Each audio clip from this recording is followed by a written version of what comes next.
Edmondo Below is live.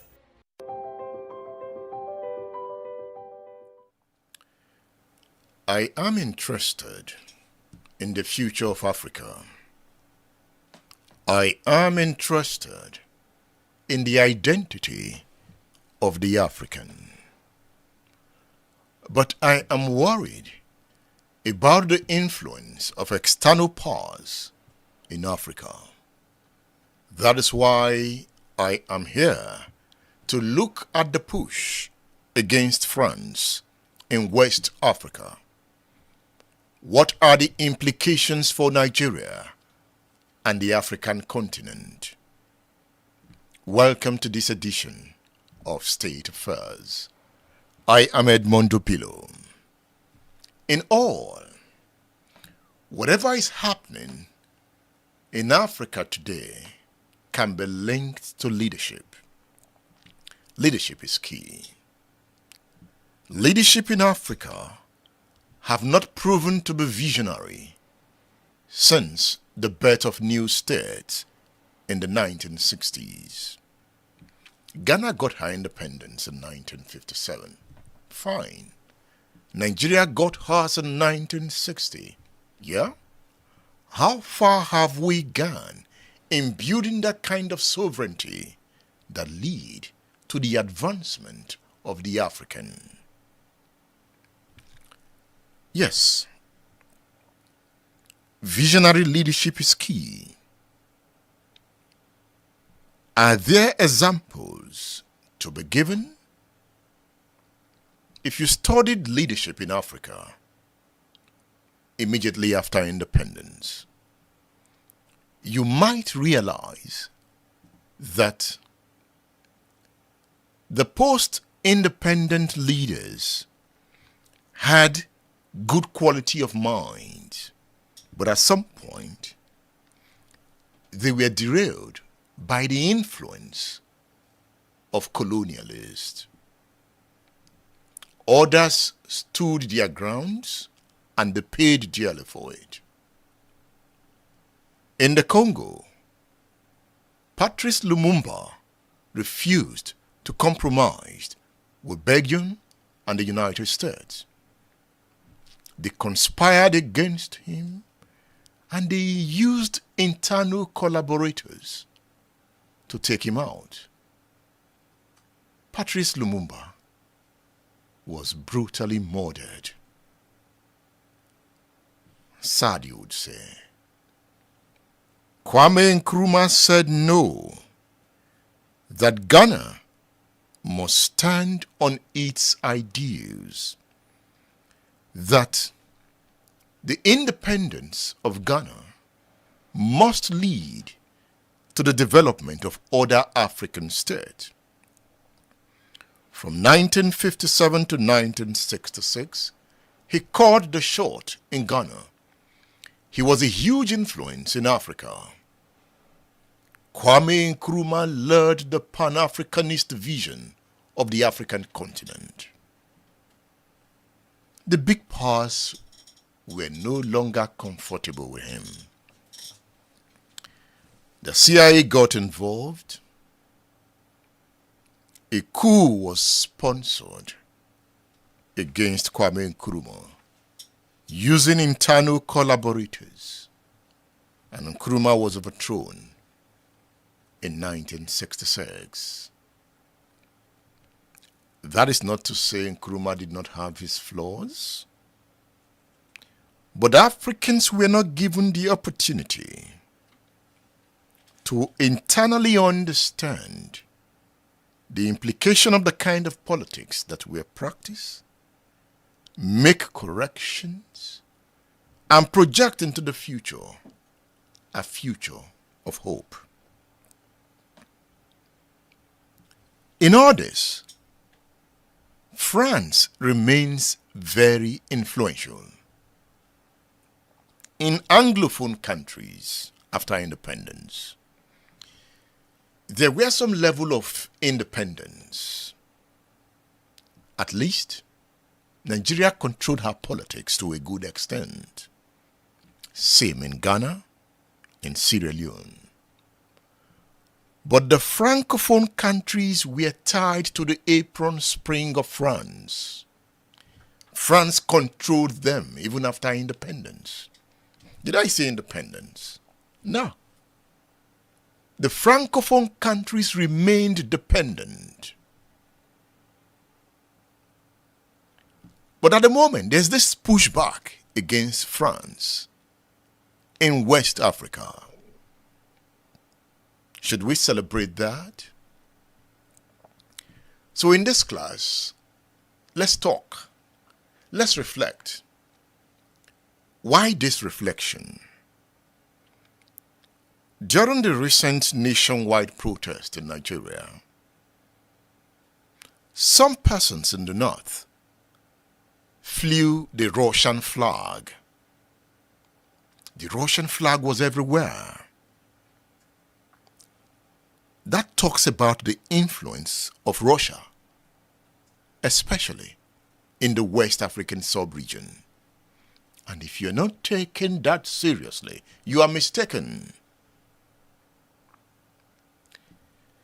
Who were those behind the flying of Russian flag in Nigeria, especially in the north? Who were those calling for military takeover? Have we heard the last of that saga? We've not. Before the boys in Burkina Faso, the military boys in Burkina Faso took over, the Russian flag was flown. Same in Mali.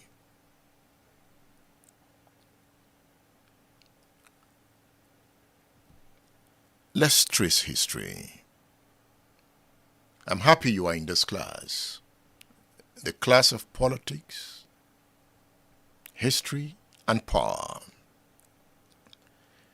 To save Africa, we need visionary leaders. Visionary leaders are men and women who have the capacity to change the courses of their nations. One of the attributes of visionary leadership is deep thinking. You say things from another perspective. Not the bandwagon effect. A deep thinker does not just reflect on the moment. He goes back to the past. She looks at the future and forms a broad view of events, people, and places. When a land is not governed by deep thinkers, poverty, violence, and election rigging becomes the order of the day. So you don't need to think too deep to know when visionary leaders are not in charge. The people who talk about poverty, violence will rise. Then the leaders will be pretending to be visionary. But the more they talk about their ideas, the poorer the people become, the more violent the state becomes. Development is arrested. These are the signs of non-visionary leadership. They are not inspiring. It's not just about politics. Even in organizations, when the managers are not visionary, they cannot inspire that organization to achieve its objectives. So the hope of a future of prosperity in Africa hinges on the leadership produced by a system that encourages great leadership, visionary leadership. So for Africa to grow, it must build institutions that will produce great leadership. We must have the kind of social structures that will work on the minds And that's why Winston Churchill said that the empires of the future are the empires of the mind. The way you think, what runs through your mind, the way you reason, your perspectives, your culture, those things you hold so dear to your heart, what values do they bring into society? You must interrogate them. That is how visionaries think. It's our tradition. Our fathers gave us this tradition. We will not allow our tradition to die. That is not visionary speaking. Our fathers gave us the tradition, fine. What are the values in the tradition that leads to advancement? You have to do that calculation. If they gave us this tradition in the last 100 years, how come we are still poor? You must interrogate them and say, okay, we need to drop this aspect of the tradition. It does not align with sustainable thinking. Yeah.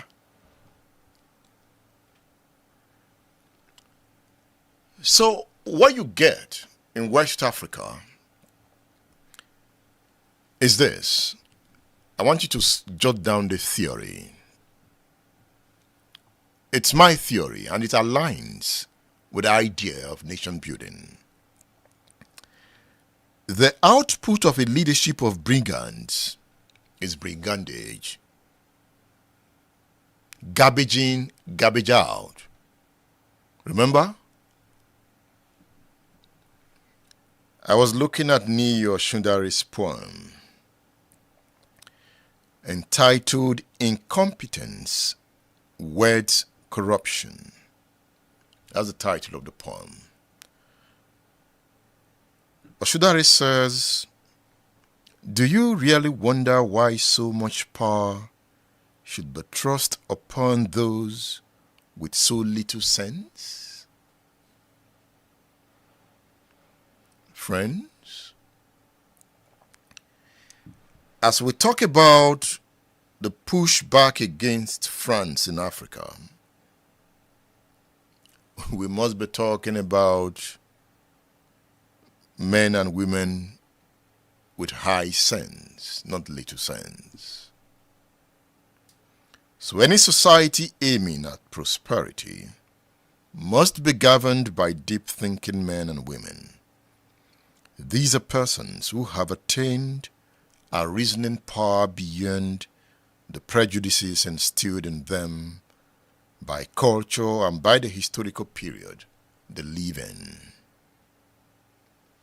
I'm calling for disruptors of the old order that has not bettered advancement in Africa.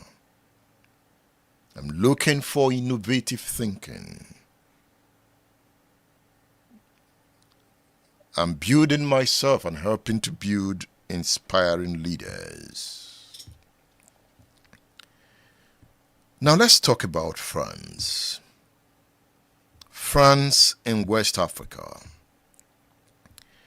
I will use this story to remind you of the thinking of the French. About 5 years ago, is it 5 years ago? Okay. I wrote an article entitled Forget Your African Identity and Become French. Forget your African identity and become French. Why did I write the article? You see, colonialism meant the takeover of lands, the transformation of Africans into uprooted and poorly paid urban and rural workers. Colonialism came with a labor system that kept the indigenous people at the bottom.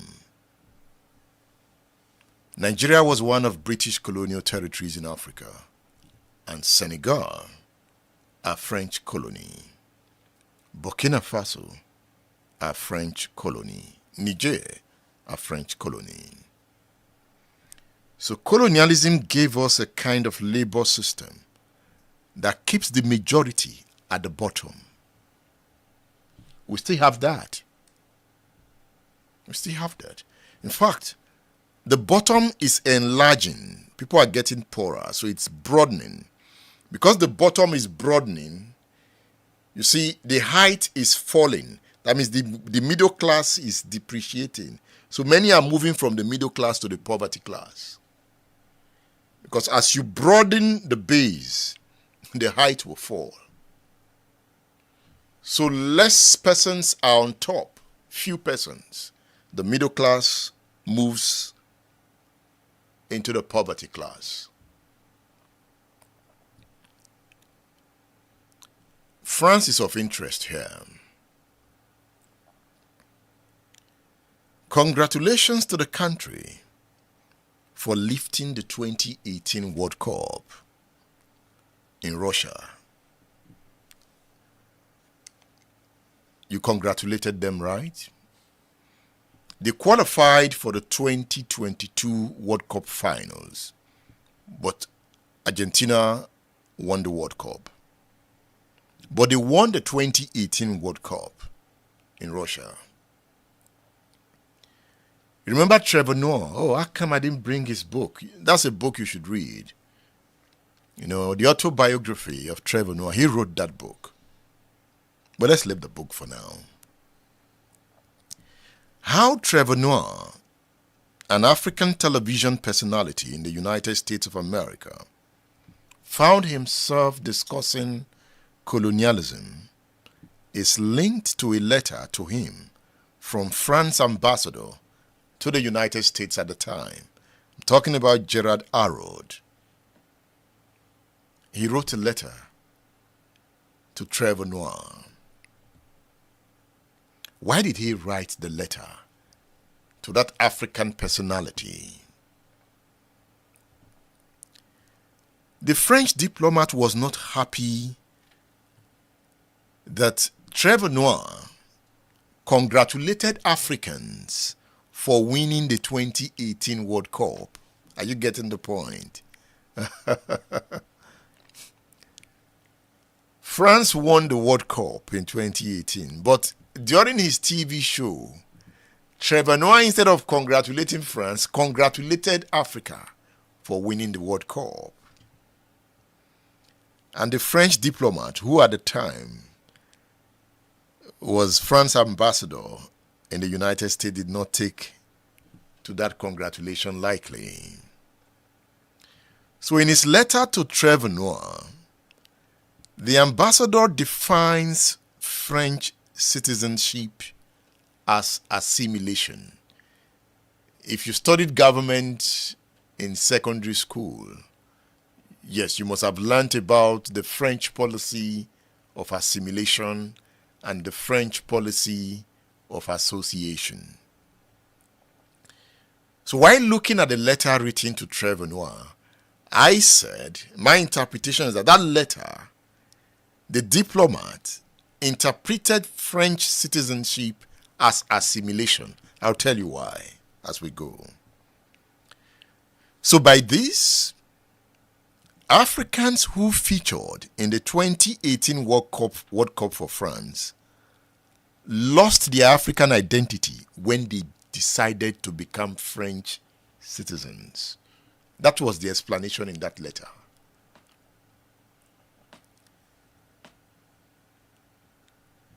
See, Trevor Noah congratulated Africa because majority of French players that won the World Cup were of African descent. They were mostly blacks. That is why I said, Africa has won the World Cup. And the French diplomat is saying, no, don't say that. They have been assimilated. That is why they are French citizens. He has his point, no doubt. Let's reflect on history. After France's ruinous war with Prussia, that war was fought from 1870 to 1871, public opinion in France was not in favor of colonial expansion. But there was this man called Jules Ferry. He was perhaps the first French leader to initiate a comprehensive colonial plan. You know, the war with Prussia affected the confidence of France. In fact, after that war, France wanted to go into isolation, to say, we've learned enough lessons from this war. But Jules Ferry wasn't going to take that. So you can say, in terms of visionary men of that era in France, Jules Ferry was visionary. While every other person was intimidated about what happened in the war, Jules Ferry said, no. We can learn from this war and conquer territories, even in Africa. So, he initiated a comprehensive colonial plan for France. When the system could not tolerate him, the French Parliament voted him out in 1885. Say, what's wrong with you? We're saying we don't want to go to war again. And you are saying, yes, we can conquer. We can conquer. We can even get more territories.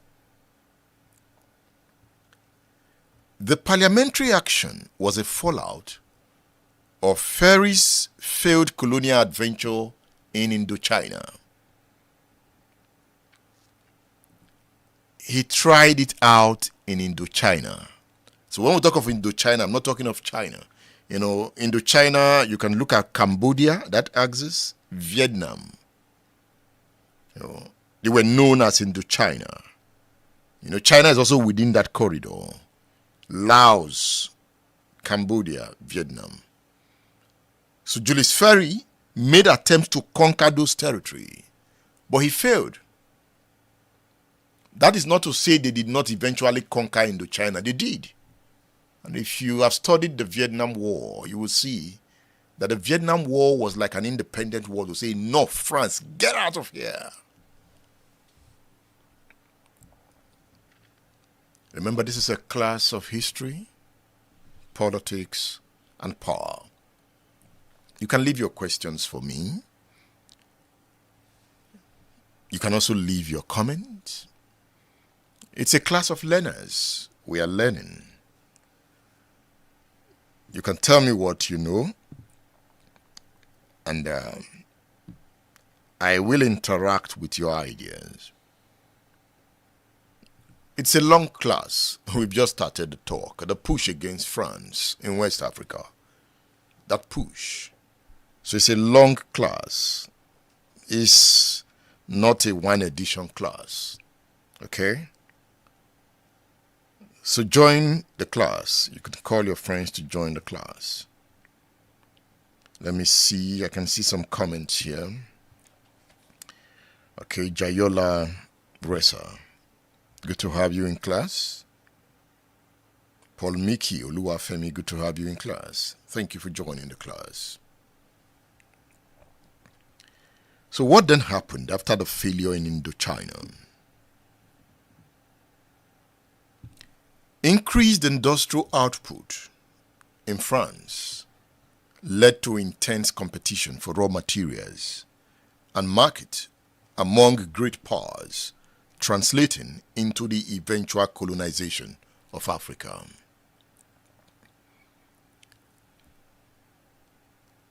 Don't forget the Industrial Revolution had taken off in Britain. They were thinking. They fought many wars. The wars that were fought in Europe were devastating wars. At some point there were so many wars in Africa. Europe also fought their wars. That is why if you are a student of international politics, you remember the Concert of Europe. The Concert of Europe was in 1815. when European countries gathered in Vienna and said, okay, enough. So the Concert of Europe can be said to be the first international organization where countries came together in Europe and said, enough of the fighting. Let's make some laws.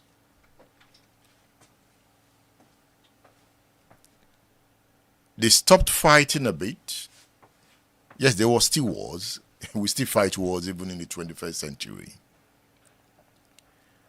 But why they had attained enlightenment, they began to produce, they began to manufacture, they began to grow their economy. As they were growing their economy, they were running out of raw materials. And it had awakened in them that, raw materials, there's Africa somewhere. There is Asia somewhere. Let's go into Africa and grab their raw materials and then feed our industrial plants. So that was when they came together in a conference in Berlin and just sat down there in that conference and drew the map of Africa and began to carve out Africa. Okay, France, take this part. Britain, take here.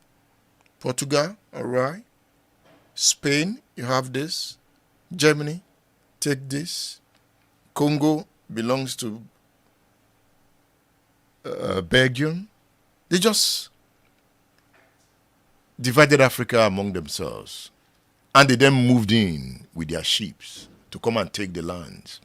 So in that division, you see some part of Yoruba land was given to France, other part to Britain. Some parts of Benin Republic, they are Yoruba people. Even in Togo, I talked about the Ogaden War between Ethiopia and Somalia at some point. It was because of this demarcation. You can call that the second scramble for Africa. That's the second scramble for Africa. So that second scramble has led to a third scramble for Africa. That is what we have. The first scramble for Africa is the transatlantic slave trade. That's the first scramble for Africa. I don't want to think of that trade. We are yet to recover from it. But we are learning history. So I was talking about the increase in industrial output that led to intense competition among European powers. And that competition translated into the colonization of Africa. I have talked about the second scramble. The first being the transatlantic slave trade. And the second scramble was from 1884 to 1885 at the Berlin Conference, when European powers partitioned Africa into spheres of control and registered it into the international capitalist order. For France, it was a desperate colonial moment. The rejected Julius Ferry argument became the doctrine, and Africa suffers the consequences. Remember the topic we are discussing? The push against France in West Africa. French colonial territories in Africa include Guinea. As we speak, the military has taken over in Guinea. Mali is a French territory. The military has taken over in Mali. And Mali has kicked out France. Côte d'Ivoire was a French territory. But someday I will tell you the story of Côte d'Ivoire. But let me just give you a tip of the iceberg. Laurent Gbagbo, who was recently released by the International Criminal Court, was a one-time president of Côte d'Ivoire. You know what he did was to renegotiate most of the agreements that Cote d'Ivoire had with France. Houphouët-Boigny, who was the colonial independent leader of Cote d'Ivoire, served Cote d'Ivoire for more than 28 years as president. He was a puppet of France. He gave France whatever France wanted. Most of the big companies and industries in Cote d'Ivoire were owned by French citizens. So he gave France what France wanted. In fact, he signed off Cote d'Ivoire to France. So Houphouët-Boigny died. To the Biafrans, they will like Houphouët-Boigny. You know why?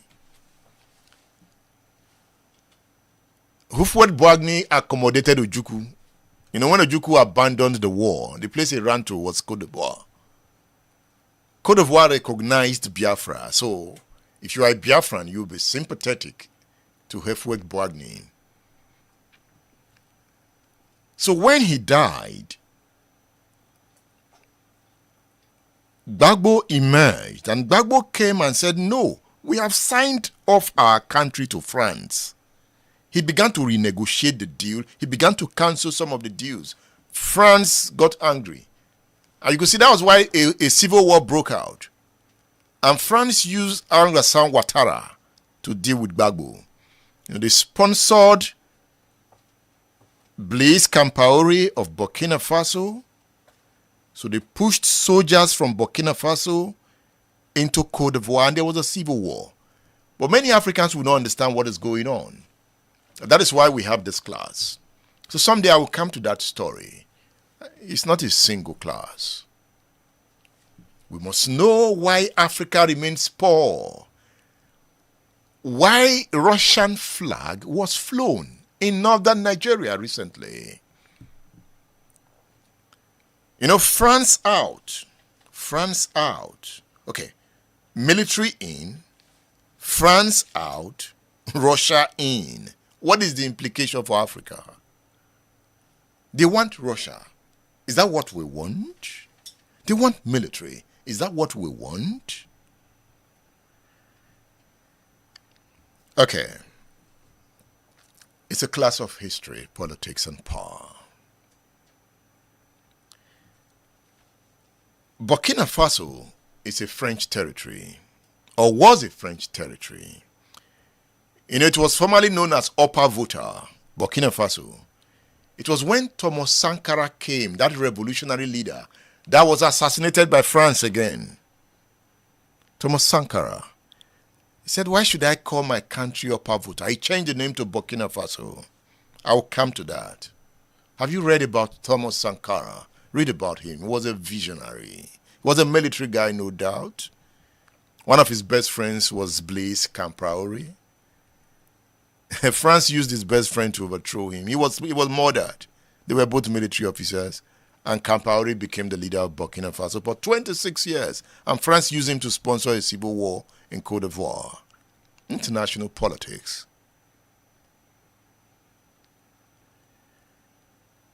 Benin Republic used to be known as Dahomey. And Niger, these are French colonial territories in West Africa.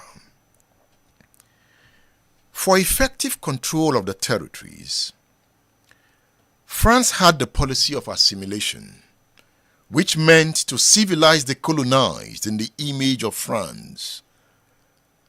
Did you study government in school? You didn't? Okay, get ready to attend our School of Leadership. Our School of Leadership will be taking off soon. Are you ready to be a student? Where we are going to break down some of these issues. Where we are going to study the African personality.